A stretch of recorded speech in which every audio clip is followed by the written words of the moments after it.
It's an interesting one. Exercise in general and running in particular. So, exercise in general, but running in particular. Does it affect prarabdha?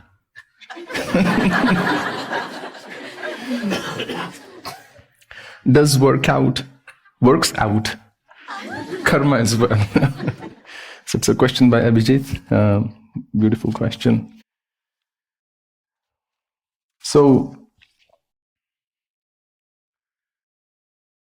as I've said earlier as well, that for some things there is no substitute in life. And if you need physical exercise to fix certain things in your body, chanting mantras is not going to fix that. Just like if to remain well, let's say you need vitamin B12 or D, and you say, I'm just going to drink Coke all day, and somehow everything should work out because I have offered it to God and I'm praying it before drinking. Therefore, I'm sure I can't fall sick. It's not going to make up for the deficiencies. So you have to use some discerning wisdom on your own. Just how you used your own decision making to be here. For you to be here, of course, there are many elements in play. Your prarabdha, your desire, your resources, Sri Hari's permission, put it this way, and other factors in play. Unless all of those things were to fall in place, it would be impossible for you to be here. Similarly, in life, you have to somewhere trust yourself. The voice of superconsciousness, the voice of the soul of a human being, is not the kind that's going to repeatedly nag you.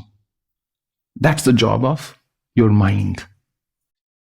Mind isn't able to shake off a thought, a desire, or heart, a feeling. But consciousness, or your soul, is always going to tell you what you ought to do in a given situation. The difference between an awakened mind and a mind that's awakening in the process, an awakened mind is going to hear that voice at the right time, or sometimes before even the right time. And they have some time then to plan, to choose. But in the case of a mind that's enmeshed in its own shortcomings or limitations or challenges, that voice comes later. Because the first time around, that person couldn't hear that voice. So there was this guru, and he had some disciples, and they went on a little journey to a different village.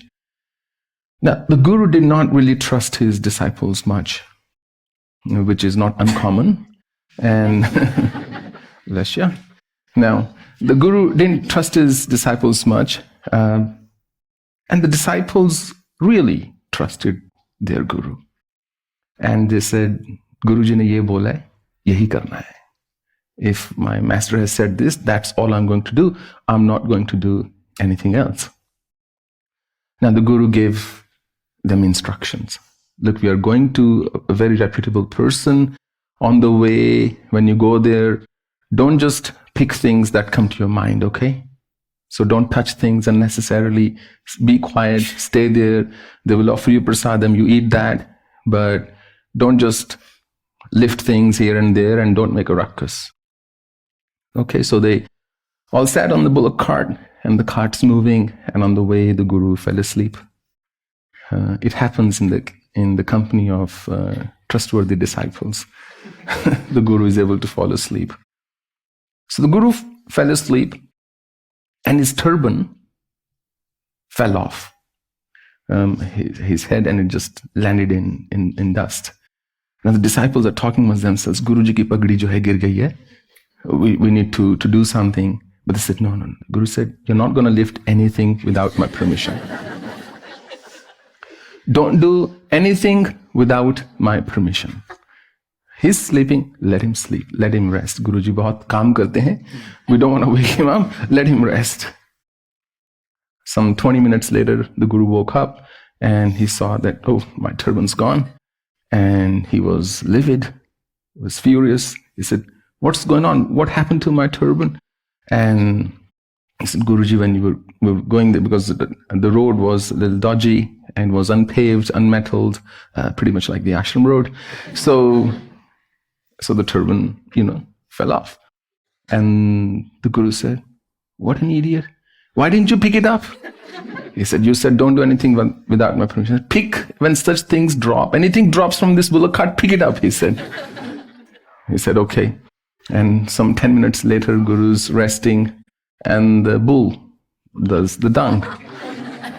Now, they immediately stop the cart and then lift it and carry it.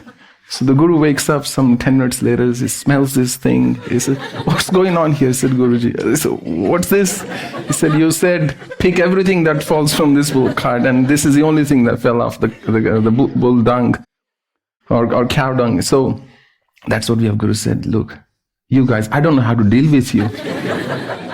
Okay, stop now. I'm going to make a list. Anything that's on this list, you pick up. Everything else, you ignore. So the Guru makes a list of things, do's and don'ts, and the road actually got worse. And there was this marsh, this quagmire, and the bullock cart went in that direction. The Guru fell down.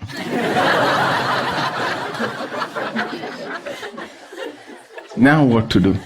Guru said, lift me, you idiots. He said, Guruji, we know you are testing us. We know you're testing us. It's not on the list. We cannot pick you up.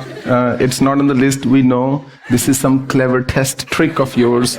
There is no way we are going to fall for it. He said, give me the list. He puts his name there. He said, now it's okay. Now, Guruji, we'll pull you up. So instructions from a guru are to mean different things to different people, you see. For an absolute novice, they are commandments. They're not to be violated. You have to trust the wisdom of the universe. You have to trust yourself a bit, and you have to honor that. You have to go by it. But once you are a little advanced on the path, that's more like guardrail. Look, here's a framework. Do whatever you want within this framework. And as Ananda said to Buddha, that you teach and you preach all these amazing things, but it takes a lot of effort, time, energy to actually do it every day. Are we to do it for the rest of our lives? And Buddha said, look, what do you do to the raft after you've crossed the river? After you've been on the other side? Clearly, Tathagas, we discard it. We leave it behind for somebody else's use. Well, that's what you need to do with my teachings. Arurukshor mane yogam karma karanamuchyate. Yoga arudse tasya eva shamaha karanamuchyate.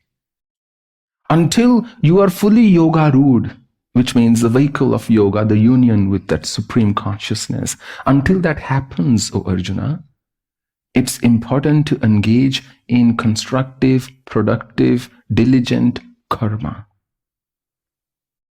You're not to shun karma. You're not to run away from your responsibilities when you are still walking the path, because it's not advisable. But once you have firmly mounted the vehicle of yoga, then, he says, then it's time for you to make such choices. What is it that you wish to do versus you don't. Not, basically. Until then, you have to tasmat shastra pramanam. The karya akarya vyavasthiti. Until then, you have to arrange your life, your time, your routine according to some guidance, hopefully scriptural guidance. But once you are there, then you are free. Yagyeshu Vedeshu Tapsu Chaiva. Vedeshu Yagyeshu Tapsu Chaiva. Daneshu Yat Punya Phalam Pradishtam. Then you are beyond that. Then you do whatever you wish to do, lead your life the way you wish to lead. Now, the same goes for exercise or anything else. You've got to look after yourself. And that very much includes looking after your body. As I say, Krishantaha Sharirastham Bhut Gramam Chets, Krishna says. I am present in every single pore of your being. So when you hurt your body, you're hurting me, Krishna says. Therefore, don't exercise because you're hurting your body while exercising. Of course, exercise.